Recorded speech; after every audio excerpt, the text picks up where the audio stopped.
All right, welcome everyone. We're Semblance of Sanity. I'm Caleb. I'm Jacob. And we're here for Katanagatari, episode 3. Hmm. It turns out that strategians' faces make for great jumping off points. Oh, they do, yeah. Yeah. And also, our boy has a catchphrase now. Kind of, yeah. Yeah. Yeah. Mm-hmm. But ready to go and take on the next sword wielder. We have our pattern kind of established here. We do. This third episode will kind of solidify that or break that. Indeed. But hoping to see a little bit more in this development of these two characters starting to get a little bit closer to each other. Yes, both emotionally and physically, because, after all, you can't have our resident dumbass protag mistaking you for someone else, or someone else for you. No, definitely not. Yeah. So, y'all, without further ado, let's get into this.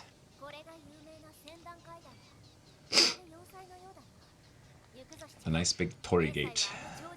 How many times is she going to trip going up the stairs?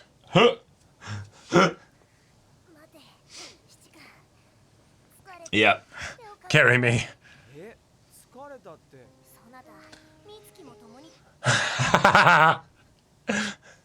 Please tell me they're only like 20 steps up. Mm-hmm. Yep. Yeah. But we barely started.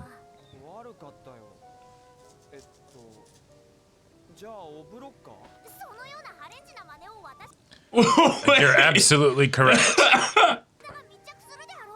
Buddies. And then when I lean my face on your dependable back. Piggyback.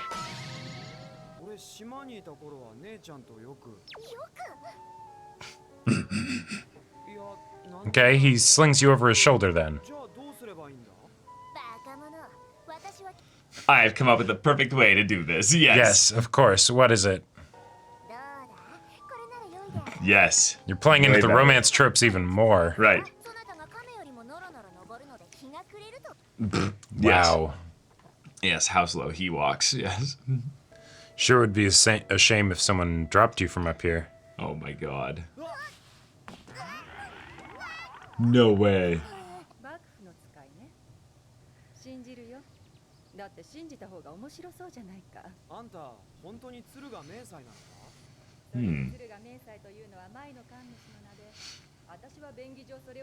A title, okay.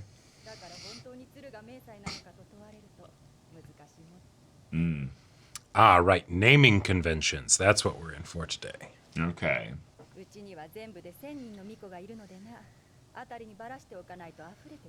So how do they all sleep here? How conveniently 1,000 as well.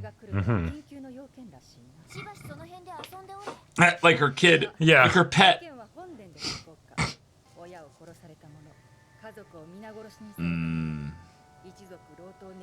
Okay, but about the talking privately.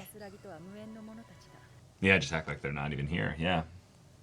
So basically it's just the, I'll send my dude away. Shikizaki Kiki. So fun to say.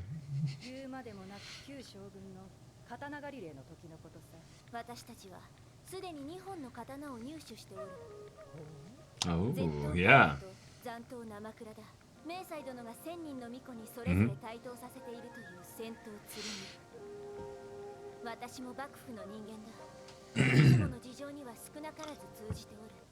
Oh, but we're not. Let us know.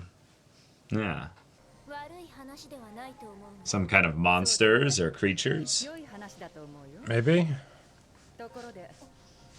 If it's the place of the gods, then maybe it's also the place of demons, you know?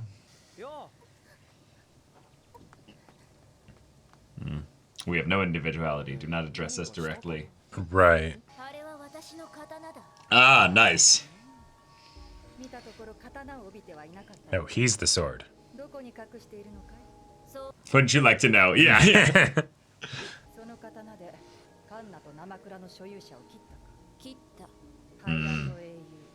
Damn. Who's the restless ones here after all?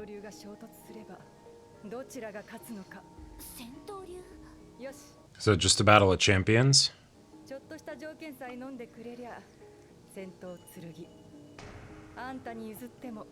Here we go. Duel at sunset or something?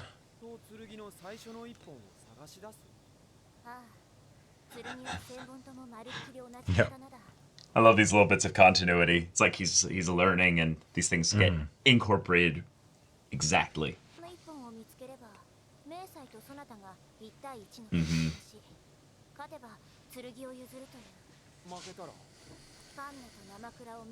Yeah, fair. Okay. Yep. You guys are the ones with the desire. Yes. There we go.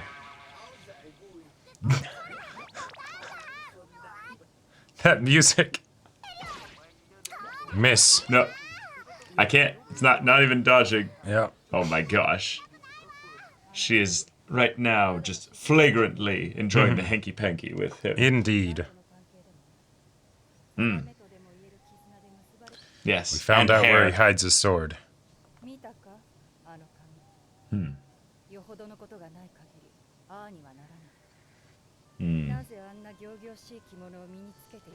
To distract from the hair. No. No bright clothes anymore. Who are you? Yep. Yeah, exactly. See, he's gonna remember this stuff. Yep.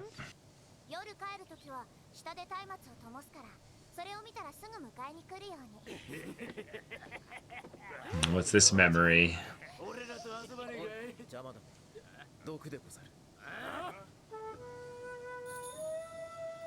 Oh. Dead. Oh. Blade was in the umbrella, yeah. Blade of light. And guess what I'm about to do?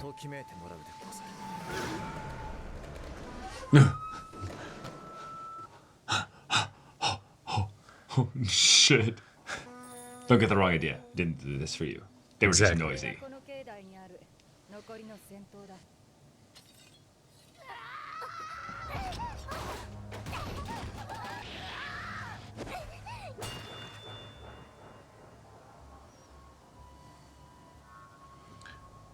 Well, okay. Whoa. Shit. Oh, shit. Ah, those are the circumstances. Yeah. The issues. If the swords are given up, is their value here at the shrine no longer? Yes, but, what was that?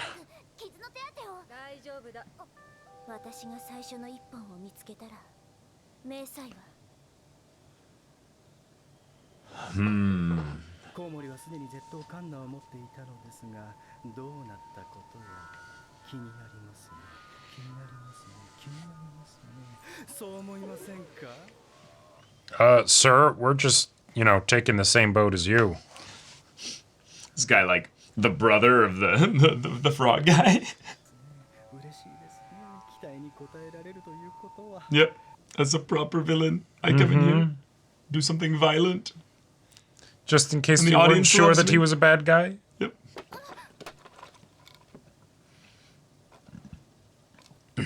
Grabs it. Yep. In one hand. Yep. A man with a bare chest. We must observe him from up close. Okay. They did their part. Yeah, I think it's that they're afraid of losing their place here. Just in the same way that the sword might have been taken away. 感じないんだよな。あんたたちの刀が四季崎のだって言うのさ。ま、俺の思い違いかもしれないけどな。じゃあちょっと休むよ。It's secretly a placebo. うちの巫女たちを手伝ってくれたんだって。礼を言うぞ。別に。それよりこの神社ってどんな神社？ Yeah. 彼女たちは皆被害者なのだよ。男どもにひどい目に遭わされて、精神が崩壊してしまったね。 Yeah, so that gives them the feeling of power and safety and security. Right. And if someone was to come and take them, shit. これれで君を怖がる理由も分かっただろう。 That's why she doesn't fight back when the girl attacked her. Yeah. ついでにもう一つ分かったんじゃないかな。私が剣を彼女たちに持たせている理由。それは四季崎危機の刀の毒を薬として使うためだ。刀の毒は彼女たちの壊されてしまった。 But how literal? We're not talking literally here. I'm not sure. Right. And if they don't, then Yeah. hey, placebo, and there you go. あの顔面に貼ってあるお札もそういうもんなのか？いやいや、あれは単に隠すためのものさ。 Mhm. 彼女たちの中には Oh shit. Gotcha. Oh. Get a For chance to their start own. over. Yeah. 心の傷のせいで眠ることすらままならない者たちだが、それでも剣を対等することで、 Mm. It's like a focus point. Yeah, it's Right. like something consistent and constant. Yeah. So if you would come and take that, Uh-huh. Yeah. do you realize what you're taking away? Can't afford to give up even a single one. And it's that simple. Wow. 俺は俺でちゃんと戦うからさ。あんたはあんたでちゃんと戦えよ。いい勝負になりそう。 Ah, yes, you talked about fighting. I understand this. Mm. Sympathy tactic failure. 剣を奪えば再び心が壊れてしまう女がいるかもしれないが、それでも良いのか？ Yeah, or has the poison done its work in healing them for the time? 俺にはどうしようもないことだ。これまで何人殺している？ Ooh. 数えきれないさ。ただ確実に言えるのは43人だ。 40？ Wow. 何の He never forgets them. 7年前、 But too many to count. Oh. Gotcha. At least that many. Yeah, these are the ones that, yeah, I'll stick with you. Yeah. あらば君は一体何のために戦う？ I already said. Togame. Yeah. Yeah. 俺はあいつに惚れてんだよ。それ以外になんかあんのか？ 揺さぶりをかける作戦。 Yep, yep. See, none of these were intentional, so... Yep. 二人じゃなかった。三人だ。俺はもう一人切っていたんだった。俺は親父を切り殺している。 Oh. Hmm. Oh. Well, an okay. aggressor. Things might shift a little bit here. Yep. 高いところから失礼して名乗らせていただきますよ。な、いいですね。忍ぶことなく名乗れるというのはいいですね。いいですね。 Settle down, Gilgamesh. Yep. 知り合いか？ Nope. いや、あいつ単体では知らないが、 Yep. 刀を狙っている奴ら。その通り。忍法渦刀。忍法渦刀。私が鎖に呪縛の縛と書いて砂漠の食いざめと呼ばれるゆえ。 Yep, this is lots of exposition and setup, and then he gets punked in 10 seconds. Yep. Oh God, yes, please. Absolutely get punk this punked. guy. Oh my God.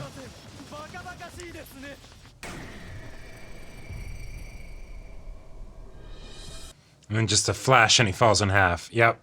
Yeah.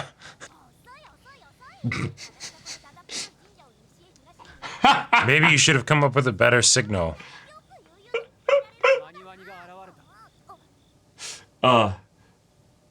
God, her pouting is so funny.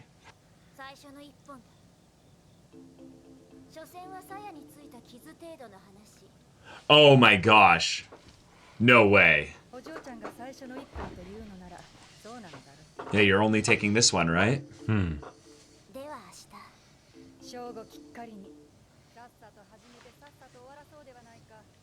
Gosh, so respectful. So honorable. Filled with kindness. Ah. Whoa! Oh, wait. Wait. Oh shit! Of all the strategies I could have anticipated, Yeah. I did not anticipate this one. Yeah, there's no rules about where you go to fight. Shit. She's got swords everywhere. Yeah. Okay. Yeah. Yeah. They're everywhere. All right. Thousand Sword style. Yeah. 最初の一本探し。あれはこの Oh my All right, god. cool. I like They're it. all trusting her with their swords. Yeah. Oh, that's nice. Yeah. Yeah. 戦闘剣との共同合作地形効果戦闘巡り And you can't use any of these. Right. Yeah. よほど戦闘流を信じてるってことか。信じるああ信じていたさ心の Past tense. Okay. 父は出雲の地を守護していた御神三連隊の2番隊隊長であると同時に古くから伝わる剣道場の道場主だった戦闘流を絶対の護身術だと信じて疑わなかったけれど戦闘流は大乱の最中にはまるで役に立たなかった父は Oh. 死に Oh. I thought of a cool parallel to something, but I'll save it for later. 戦闘流とは自ら武装しない絶対の護身術それは刀は消耗品であるという考えに基づいていつの間にか私は山賊の頭目になっていたそこからさ But can you now say that swords are dispensable after all this time? サンズ神社のことは以前から知っていた弱き女たちにとっての療養所だならばなぜ私を救ってくれなかったのか 当時の鶴が明細は言ったどうかあの子たちのことは許してあげてくださいあの子たちは悪くないんですそれが最後の言葉だった山賊の根城に戻った私は仲間を切 Jeez. った43人の仲間を一人 Just like that. だから私は負けるわけにはいかないあの子たちのためにも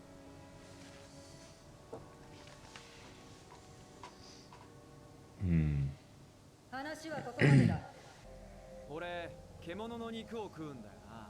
え What does that have to do with anything? Yeah.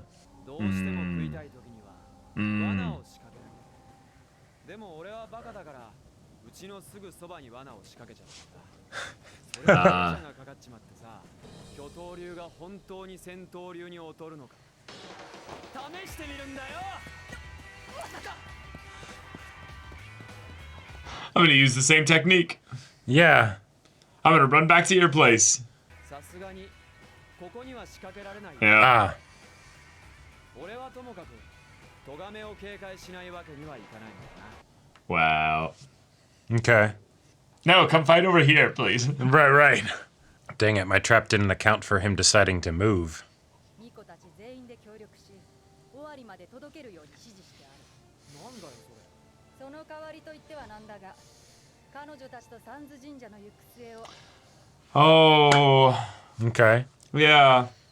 協力 She's negotiating. Yeah. 幕府から派遣してくれ Yeah. 地味猛量の住む幕府といえど一人くらいは心当たりがあるだ He might know one in particular. Yeah. I'm passing on. I'm passing on this to you. 刀は薬として作用しているがそれで手放せなくなってしまうんじゃやっぱり薬じゃなくて毒 Right.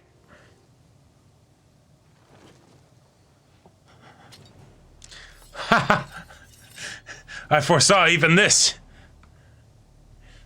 Yeah, they're not in the building. But you better believe with 1,000 swords, there's a lot of places I can put them. それが戦闘剣の最初の一本だ。なぜわかる咎めが言ってた。刀には And he can sense it now. Oh. 巨頭流7代目当主、やつり七花だ。戦闘流の千の奥義を見せてやるああ、ただしその頃には God, this music. あんたは八つ咲きになっているだろうけどな。 Yep, there's the line. There's the catchphrase.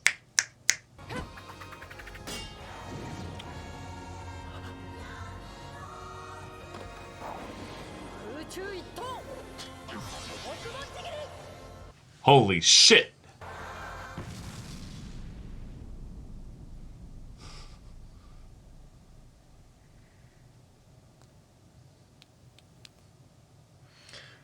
Oh, shit. Damn. Fuck. Wait, what if they faked something? 父が何も Oh. どうした？ I don't think so. No, I don't think so. No. 千人の巫女と三頭神社行く末は必ず幕府が保証しよう。ありがとうございます。私はそなたが負けることなどありえんと。 No, だから。はいはい。 because I fell for you. Yep. The little. トガメをこんな風に抱っこする機会なんてもうないだろうさ。 There we go. But he catches her. Oh, and they go Yes! tumbling down together. Yes. They both fell Oh, that was. for each other. Yeah. 大白兵と七家の一騎打ち、どうなることやら。刀語り、今月今宵のお楽しみはここまでにございます。Cool. 12 months of the year. Yeah, yeah. We got. Okay. All right. Yeah. Yes. You will find yourself at the bottom of the stairs. All right, our third episode, and Yep. we've now had our third sword, our or- pattern officially kind of solidified, like fully here. Yep. We have three. Three is a full pattern here. So we have another wielder who has a story that's unique to them. They Yep. have a place that they're holding on to. There's a past and a story that's connected to that, is something that they care deeply about. And thus they can't just let go of the sword. They can't just give it up. They have to. Right. They have to fight for it. And while this might have been the most compelling reason thus far of all the characters to hold on to a sword, it was also the one that revealed the cold nature of our protagonists in Right. how little the story mattered at all. And there's something kind of meta, and there's something kind of dark, and something kind of funny, honestly, with that, because it's those are our protagonists here. Right. That's our blockheaded, adorable. They're here to go protagonists. collect 12 swords, and damn Yep. the consequences, or who Right. gets affected by that, whatever. Nothing will stop them from finishing that mission that they set out to do. Right. And thus, Yep. there's the bleakness of that, in that they are, while actually becoming fully aware as to what they need to do, their love will carry them through any hardship or struggle, be That's they right. stairs or 1,000 abused women, So, yeah. Yep. Yeah, and that's a very interesting show to tell, like a very interesting story to have a show about. Yeah. Is then we get these very long, kind of oddly paced episodes where we get a bunch of exposition in the beginning to set us up for the reveal as to what's this swords person's Right. story and reason for holding on to it. It almost felt like it might have been like it might be something where because the name of the show is Katanagatari, the sword story. It almost feels like it touches on some of the other ideas that you see in other stories where it's talking about like what does it mean to be a warrior and someone who wields a sword, right? And like what kind of a life is that? And well, this is what it's like, and our protagonists are not exempt from that. They're going to collect the swords, so this is one example of the kinds of things that happen as a result of that. Yeah. It also shows in some ways that if we take Togame seriously, that she is the strategian of the highest order, then she not only knew about all this kind of essentially being what would be necessary or just needed, she doesn't really care. No. And while I kind of give her a little bit of a unique pass because she sees a higher goal that's beyond that, so the means are justified, the fact that Yasuri doesn't know about all this stuff and kind of is learning over the course of the story, and yet he's not swayed by the new info. Not in the slightest. Not really, no. It's a very bleak and dark story in that regard. And this might be just the first time that we've seen it in that way, because it's not just the singular, person with the sword that's then kind of stuck in the past. It's actually then a community, a place here that, while, to be fair, they're probably going to be completely fine if Togame keeps her word with all this. Yep. And they really didn't need necessarily to have the swords in order for them to protect themselves. It was, as we kind of surmised through the episode and with what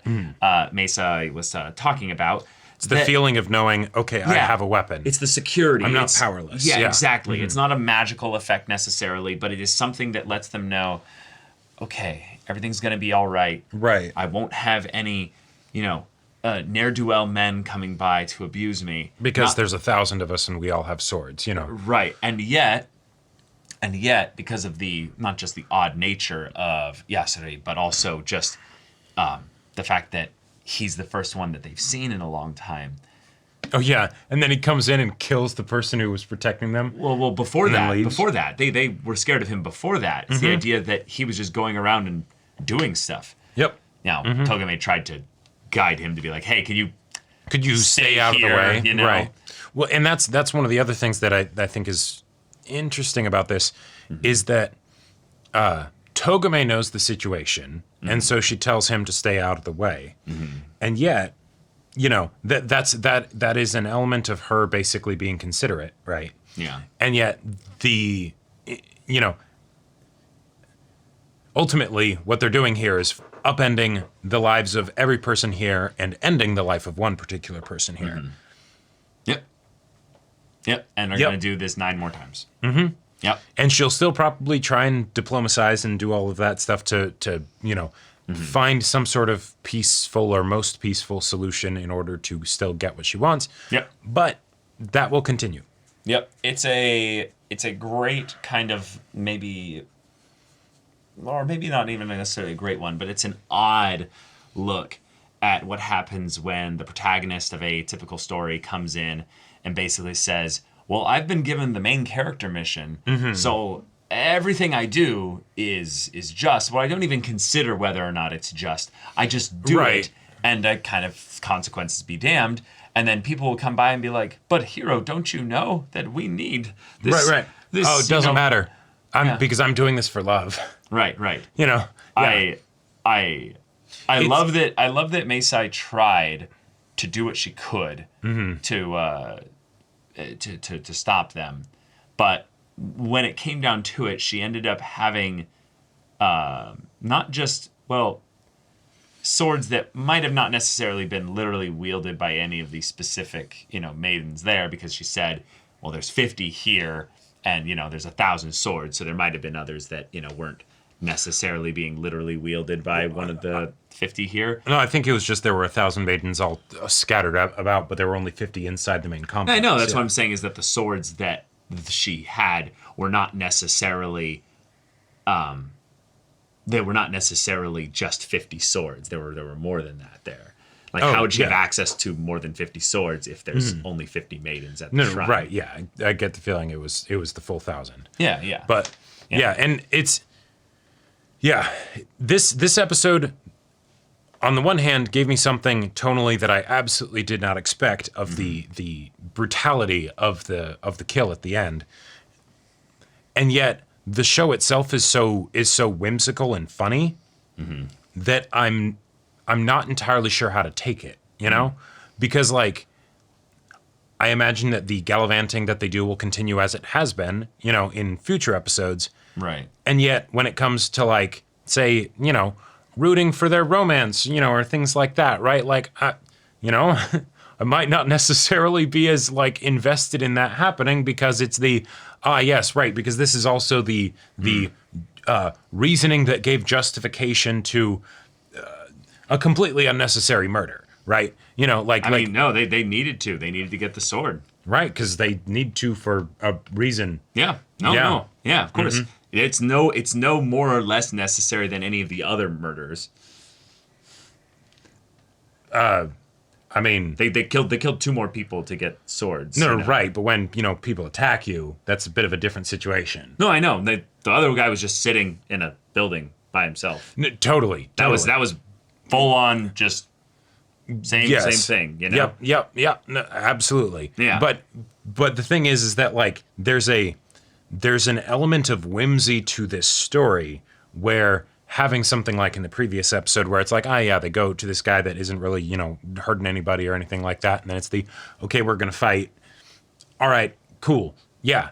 And you kind of go with it because it's the conventions of the narrative and it's the thing that's set up and all of that stuff. But now that it's like, okay, but now we're going to be taking this really seriously. It's like, well, I don't know if I want to necessarily take the stuff in the show seriously, because a lot of it, I feel like the most enjoyment you get out of it is when you're specifically not taking it that seriously, right? And I think that's what the show is basically saying, is that in order to continue, you're gonna have to question whether or not what the protagonist is doing is the right thing, and that's important. But why would I want to question that when the protagonists themselves aren't questioning it? Because that's what's interesting, is that we have someone who's effectively doing this because they were wooed to do this, right? Sure. They are the one that is in some ways the not necessarily the victim, but they're someone that is having not the wool pulled over their eyes, but they're being introduced to the world through a lens.